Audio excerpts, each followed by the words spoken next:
sudah melangkah kita agar menjadi tidak meminta-minta. Kemudian kalau ternyata ada orang minta, berusaha memberi. Kemudian ini tingkat tinggi lagi, memberi di saat tidak diminta-minta. Nah ini. Jangan memberi di saat diminta saja. Ini kan mau naik pangkat lagi. Sekarang apa? At-targhibu fis shadaqati. Himbauan, motivasi untuk bersedekah, berderma, wal hadzu 'alaiha, dan himbauan untuk bisa berderma, bersedekah. Wa ma jaa fi juhdil muqilli, dan juga datang riwayat tentang sedekah dengan upaya semaksimal mungkin bagi orang yang nggak mampu. Maksudnya biarpun melarat, al-muqil itu orang yang nggak mampu. Tapi biarpun nggak mampu, masih tetap ingin bersedekah. Jadi jangan sampai menyerah. Jangan menyerah dengan ketidakmampuanmu. Al-muqil itu adalah orang yang tidak menyerah dengan kelemahannya.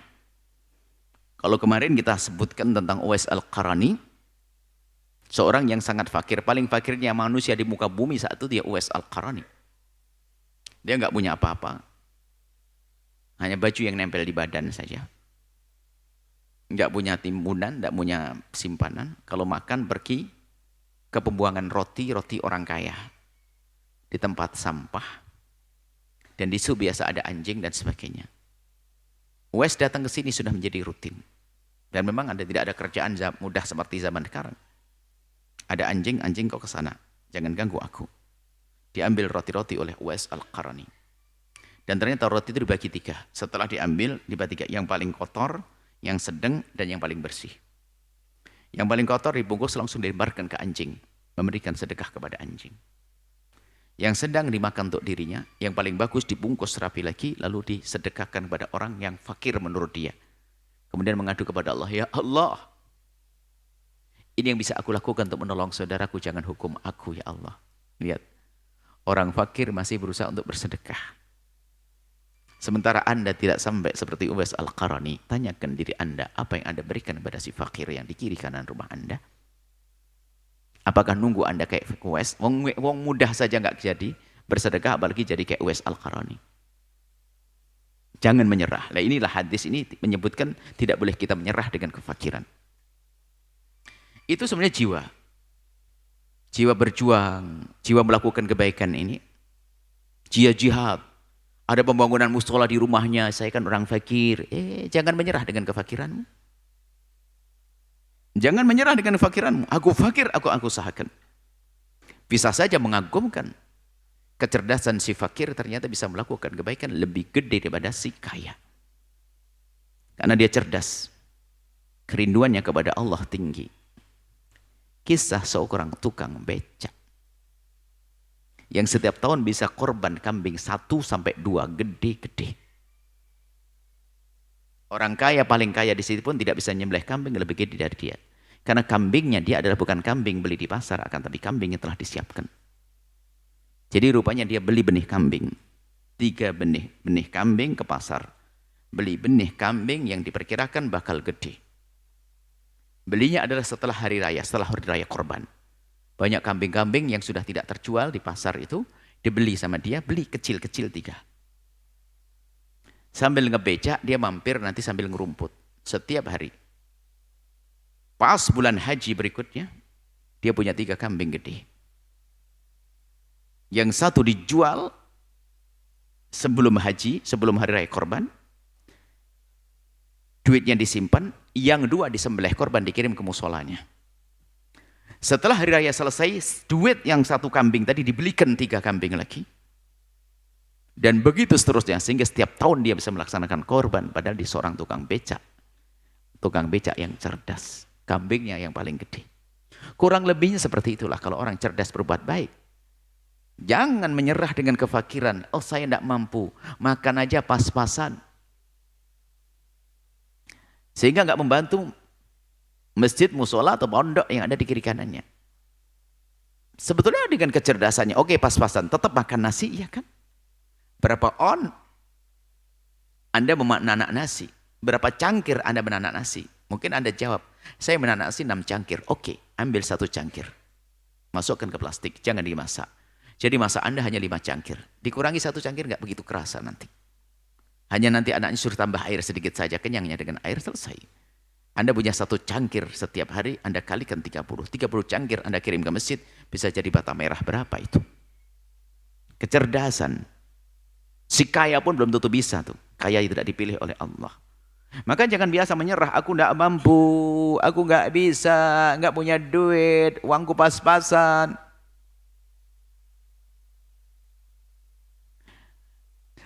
Kami gambarkan agar kita itu bersemangat dalam melakukan kebaikan. Ada suatu ketika pada zaman Nabi, Nabi menyeru perang. Anak-anak muda suruh perang. Diajak perang. Oleh Nabi dilihat tentang kesehatannya, fisiknya. Karena Nabi tidak ingin menyiksa orang di dalam peperangan. Kalau orang sakit bukan saja dia repot, tapi merepotkan yang lain juga. Dilihat anak muda 1, 2, 3. Giliran satu anak muda yang kebetulan diuji dengan kepincangan. Dia pincang. Karena dia pincang, Nabi tersenyum, tidak merendahkan, tersenyum. Niatmu sudah dapat. Kamu berani niat untuk perang sudah mendapatkan pahala jihad, wahai anak muda. Kamu duduk saja di rumah ya, tapi niatmu sudah diterima oleh Allah. Dia sadar bahwa dia disuruh duduk oleh baginda karena pincangnya. Lalu berkata, ya Rasulullah, ali urjati hadhihi, apakah karena aku pincang ini lalu aku tidak boleh perang? Tentu Nabi yang penuh kasih tidak merendahkan, tidak mencaci, tidak mengolok, tidak matahkan semangat. Nabi mengiyakan tapi memberikan kabar berbeda. Iya, Allah Maha Kasih. Cukup kau duduk di rumah saja dapat pahala. Enak kan sebetulnya, nggak usah pakai perang dapat pahala.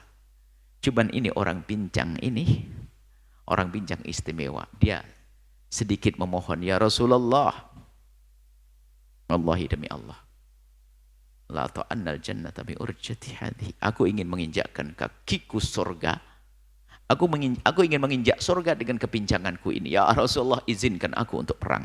Masih maksa. Makanya jangan gampang kita ini nyerah. Aku nggak mampu, musola nggak beres-beres. Padahal bisa. Tinggal manajemen dapur Anda saja. Sekarang berasnya yang 5 cangkir, yang 6 cangkir jadi 5 cangkir. Gulanya biasa Anda pakai 8 sendok jadi 6 sendok. Kan 2 sendok Anda pikirkan. Apalagi bayamnya Anda belanja biasanya untuk keluarga adalah 6 ikat, Anda kurangi 2 ikat, 4 ikat. Nggak kerasa, suami Anda nyari-nyari kok cepat habis gitu saja. Tapi Anda sudah punya tabungan 2 ikat kangkung sama 2, Anda kumpulin ya. Anda sedekahkan. Harus seperti itu. Tidak boleh menyerah dengan kefakiran. Ya nasib buruk dong, diberi oleh Allah kefakiran tapi tidak berjuang. Padahal biarpun hanya sesendok, secangkir beras yang diberikan, bisa saja sama dengan 1 miliar milik orang kaya itu. Kenapa? Anda dengan susah payah. Sementara yang sedekah 1 miliar biasa enteng, karena duitnya triliunan. Anda biarpun secangkir gede. Makanya jangan meremehkan. Ini hadis yang akan kita baca. Man tasaddaqa bi'idri tamratin. Barang siapa yang bersedekah walau hanya sebesar korma, tentu ada yang disembunyikan kalimat ini. Min kasbin thayyibin, dari kerjaan yang baik. Bagi orang yang nggak mampu, orang punya duit miliaran kok sedekah 1 korma, ya gila dia. Bukan orang fakir, ini orang yang nggak mampu, maksudnya mampunya hanya bisa mensedekahkan 1 korma. Dan riwayat lain Nabi menyebutkan tentang ittaqun nar walau bisyikki tamratin. Takutlah engkau dari api neraka biarpun dengan sedekah menolak neraka dengan separuh kurma, karena nggak mampu dia. Maksudnya jangan nyerah, biarpun kamu tidak mampu dan mampu hanya sepotong 1 kurma, 1 biji kurma, 1 sedekahlah. Atau senilainya. Sebab idli tamratin ini, tamratin itu para ulama bersyarah hadis menjelaskan ada memang 1 kurma beneran atau senilai 1 kurma. Maksudnya bersedekahlah engkau wahai orang yang fakir biarpun hanya dengan senilai 1 kurma. Maksudnya kamu jangan menyerah dengan kefakiranmu. Biarpun kelihatannya 1 kurma bisa saja nilainya sama dengan ratusan juta bagi orang kaya. Karena Anda dengan semangat. La yaqbalullah illa thayyibah, harus dari kasbin thayyibin, harus dari pekerjaan yang baik dong, yang halal. Sedekah dari yang haram ini nggak masuk akal, nggak diterima oleh Allah. Wudhu itu bagus, tapi kalau pakai air kencing mana mungkin suci. Bangun masjid bagus, tapi dari rezeki haram dapat pahala apa kita? Maka kalau ingin bersedekah, bersihkan. Sehingga kami ingatkan kepada siapapun. Jika ternyata pekerjaan Anda masih haram, jangan banyak berpikir tentang sedekah. Bersihkan dulu harta Anda. Supaya nanti di saat Anda bersedekah, Anda bisa mendapatkan pahala. Lebih wajib Anda membersihkan harta Anda daripada Anda sibuk bersedekah. Cuman kadang setan lebih senang mengajak bersedekah, tapi paling berat kalau harus membersihkan hartanya dari rezeki yang haram. Sehingga dia adalah tertipu oleh setan. Rezeki haram tetap berjalan, sedekahnya hebat. Sehingga masyhur di kampungnya bahwasanya ini Pak Haji yang sangat dermawan, tapi ternyata sedekahnya dari harta haram. Dicari di neraka, di surga nggak ada.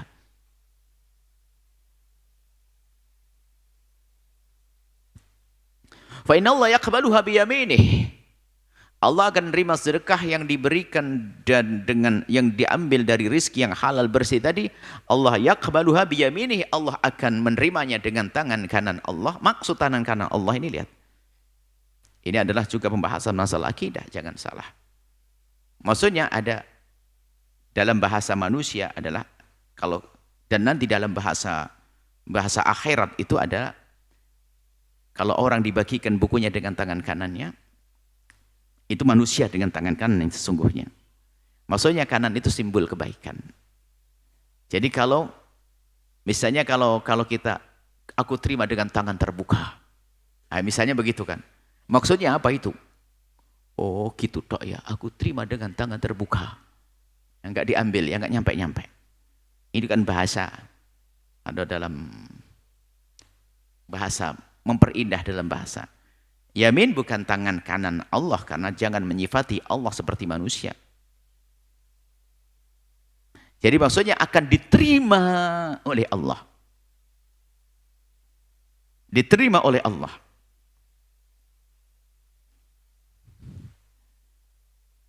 Sebab ada sebagian orang yang memaksakan ada tangan Allah. Tidak. Sebab kalau kita menyebut tangan akan kebayang tangan yang kita ketahui dan alaysa kamitslihi syai', Allah tidak seperti apapun. Nanti dia akan dikejar oleh orang lain. Berarti Allah punya tangan kiri dong, naudzubillah. Ada kanan, ada kiri. Ingat, kalau disebutkan anggota tubuh, hati-hati. Justru kita harus menjelaskan bahwasanya Allah jangan menyifati, jangan kita mengatakan Allah bertangan, Allah bermata, Allah itu. Allah maha ada. Maha melihat. Maha kuasa. Adapun di saat disebut anggota tubuh yang biasa akrab dengan kita, manusia, ada mata, ada tangan, jika dinisbatkan kepada Allah karena Anda tidak tahu zat Allah, maka para ulama ahli sunnati wal jamaatil asy'ariyati memberikan dua cara untuk memahami ayat-ayat tersebut. Yang pertama adalah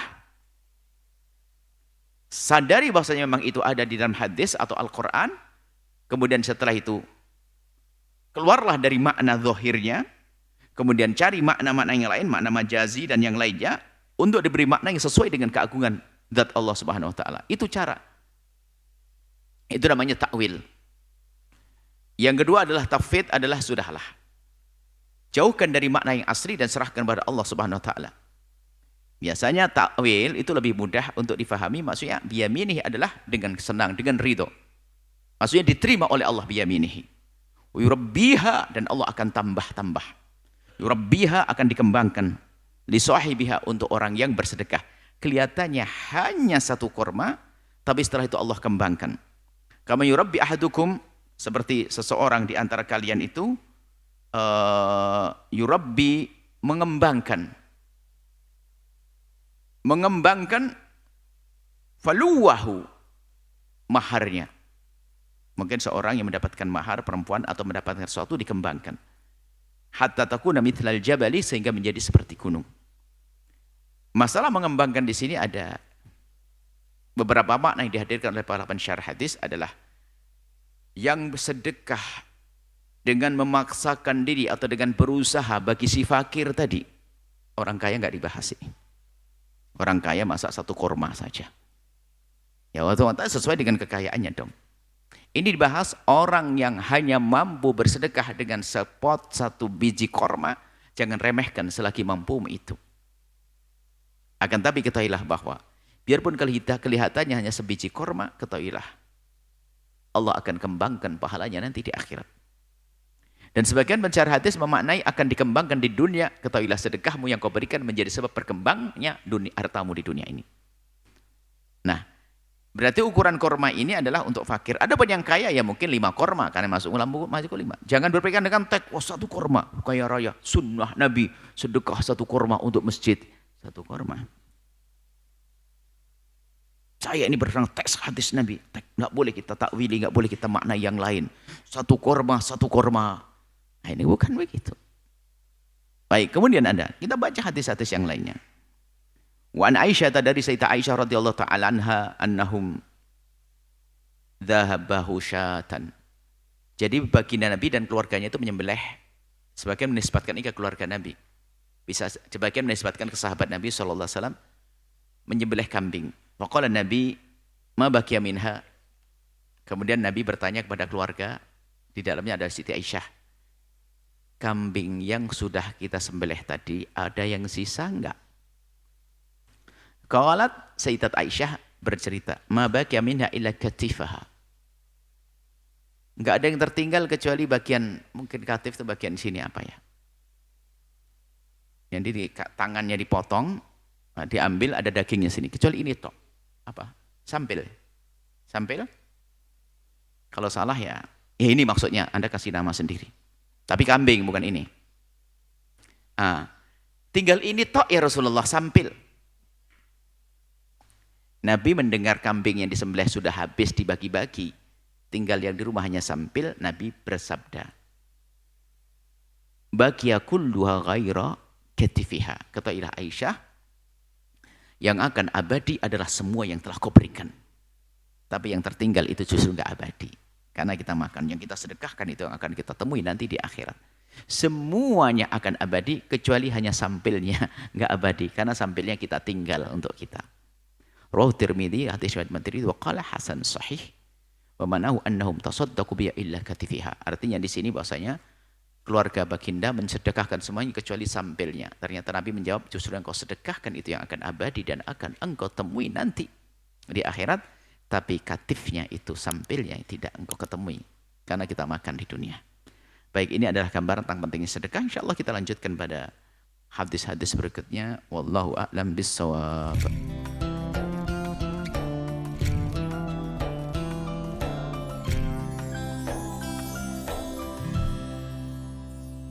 Sahabat Al-Bahjah TV, setelah menyaksikan video ini, jangan lupa bersolawat kepada baginda Nabi Muhammad.